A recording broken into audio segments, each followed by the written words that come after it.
এ মাটি, তোর যেই শহরের হাওয়া গায়ে লাগছে তুই সঙ্গে সঙ্গে গ্রামের সব নিয়ম ভুলে গেছিস। হ্যাঁ, আর এই অষ্টমঙ্গলায় আমাদের গ্রামের নতুন মেয়ে জামাই ঘরে এলি একটা নিয়ম পালন করতে হয়। কি গো মাটির মা, তুমিও ভুলে গেছো? হ্যাঁ, কেন ভুলে গেছি গো শিবানী দিদি, আসলে এত কিছু হয়ে গেল না। আরে যাই ঘটুক নিয়ম কানুন তো পালন করতে হবে নাকি? হ্যাঁ, সেটা করলি তবে তো তোমার মেয়ে, তোমার শহুরে জামাই, তাদের গ্রামের লোক মানিয়ে নিবে, আর তার সাথে তোমাদেরকেও আর এক ঘরে করে রাখবে নি। হ্যাঁ, তাই তো? না না, এক্স্যাক্টলি নিয়মটা কি?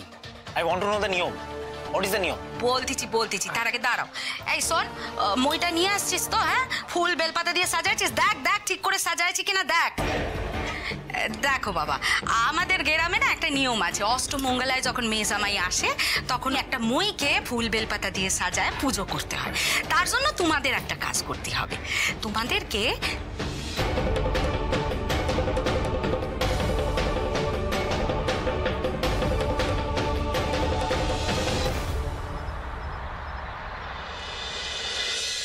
বড়দা ভাই, তোমার চা। ও হ্যাঁ, থ্যাংক ইউ। মঞ্জু, হ্যাঁ বলো, কিছু বলবে? বলছিলাম যে তোমার হাত ফাঁকা হলে তুমি তোমার বড়দির সঙ্গে গিয়ে একটু কথা বলবে। আসলে প্রতিভা কাল থেকে গোমড়া মুখে সারাক্ষণ ঘুরে বেড়াচ্ছে, মাঝে মাঝে কান্নাকাটিও করছে। ও তো বুক ফাটে তো মুখ ফোটে না, রাগ আড়ে না। আমি কিছু জিজ্ঞেস করতে গেলে কিরকম খ্যাক খ্যাক করছে। আসলে বড়দা ভাই, কাল থেকে আমিও বেশ কয়েকবার বড়দি ভাইয়ের সঙ্গে কথা বলার চেষ্টা করেছি। আসলে হয়েছিল কি, কাল সকালে বসুধার সঙ্গে মেজদি ভাইয়ের একটু ঝামেলা হয়ে গেল। তারপর বসুধা বেচারি না খেয়ে দিয়ে অফিসে বেরিয়ে গেল, কিন্তু তখন বড়দি ভাই চুপ করেছিল, কিছু বলেনি। পরে মাটি সেই কথাটা তুলে একটু কথা বলায় বড়দি ভাইয়ের না খুব খারাপ লেগেছে। দেখো, মাটি তো ভুল কিছু বলেনি। ঠিক বলেই বা কি লাভ হলো বলো তো বড়দা ভাই? আকাশ তো সেই মাটিকে বাড়ি থেকে বের করে দিল।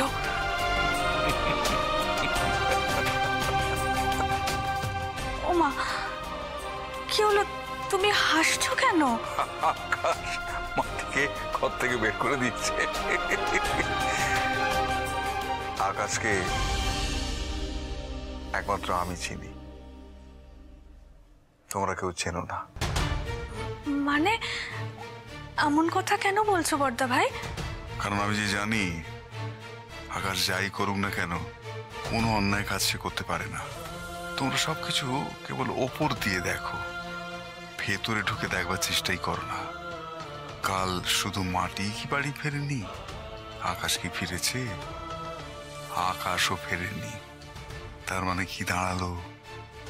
তার মানে এটাই দাঁড়ালো যে ওরা যেখানেই থাক একসঙ্গেই আছে।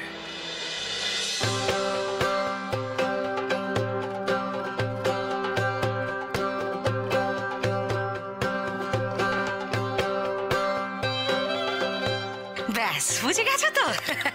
Even ladder? আমরা তো অত ইঞ্জিরি বুঝি না বাবা, আমরা ওটাকে মই বলি। মই? পাকা ধানে মই, এই কথাটা শুনেছিলাম আমি।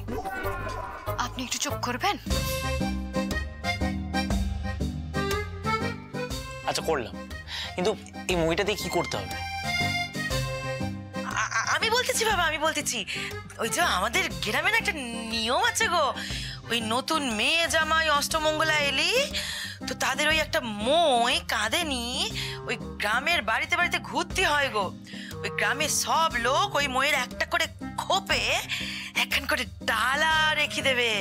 ওই ডালাটা পুরো সাজাই ওই মেয়ে জামাইকে ওই মই কাঁধে নিয়ে মন্দিরে যেতে হবে পূজা দেবার জন্য।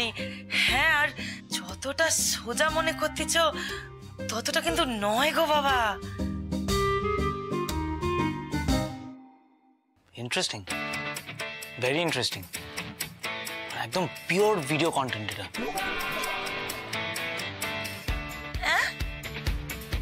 না না, মানে আমি বলছি যে পুরো ব্যাপারটার একটা ভিডিও করা উচিত, প্রপার ভিডিও।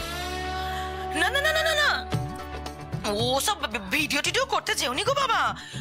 তুমি বুঝতে পারছো নি, এ বড় কঠিন। ওই ভিডিও করতে গেলে যদি মই একবার হাত ছাড়া হয়ে যায় না, তাহলে ভীষণ অমঙ্গল হবে গো, ভীষণ অমঙ্গল হবে। ওই মই মাথেনি মন্দিরে যতক্ষণ না তুমি ঢুকতেছ, ও মই কিন্তু মাথা থেকে নামাতে পারবে নি গো। বললাম না, এ বড় কঠিন, বড় কঠিন, একেবারে সোজা নয় গো। তোমরা দেরি করনি, মই তো ওখানে তৈরি আছে।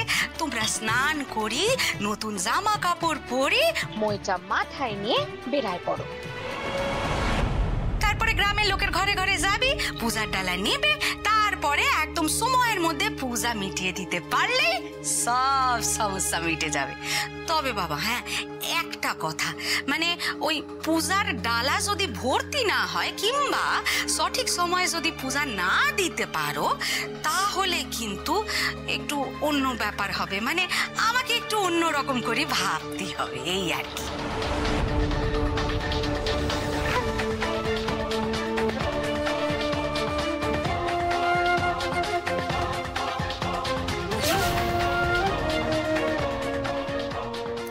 চিন্তা করোনি গোসেবানি মাসি, আমরা ঠিক সময় মতন পুজো সম্পন্ন করব।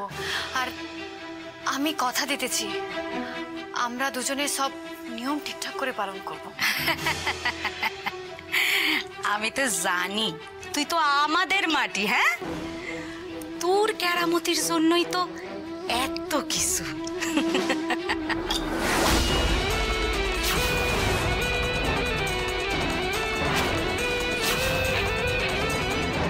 শুভ কাজে লেট করে আমি একদম বিশ্বাসী নই ডার্লিং। আমি যদি তোমার তাড়া না দিতাম, আই এম শিওর তুমি ডিলে করতে এটা নিয়ে। ডিলে করার প্রশ্নই ওঠে না। শুভ কাজ যত তাড়াতাড়ি সম্পন্ন হয় তত ভালো। এক্স্যাক্টলি, বাট আমি কিন্তু এক্সাইটেড।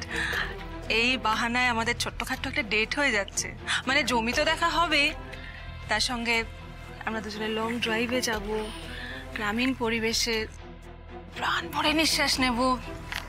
কি রোম্যান্টিক ভাবো, জাস্ট দ্য টু অফ আস।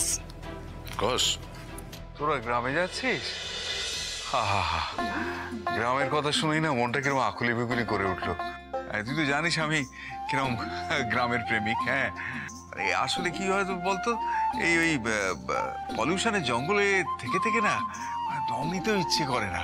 ওই জন্যে মনটা এবার হু করে ওঠে গ্রামের জন্যে। ওই সবুজ, ওই বিশুদ্ধ বাতাস। যাও যাও, ভালো করে যাও, একবারে মানে ভালো করে এবারে শ্বাস টেনে নেবে। হ্যাঁ হ্যাঁ, চোখ ভরে সবুজ দেখবে আর প্রাণ ভরে শ্বাস নেবে। আর পারলে একটু সঙ্গে করে ফ্রেশ এয়ার নিয়েও আসিস। নিজেদের মধ্যে তো ভাগাভাগি করে নেব। আমরা বেড়াতে যাচ্ছি না বর্দা, আমরা একটা কাজে যাচ্ছি।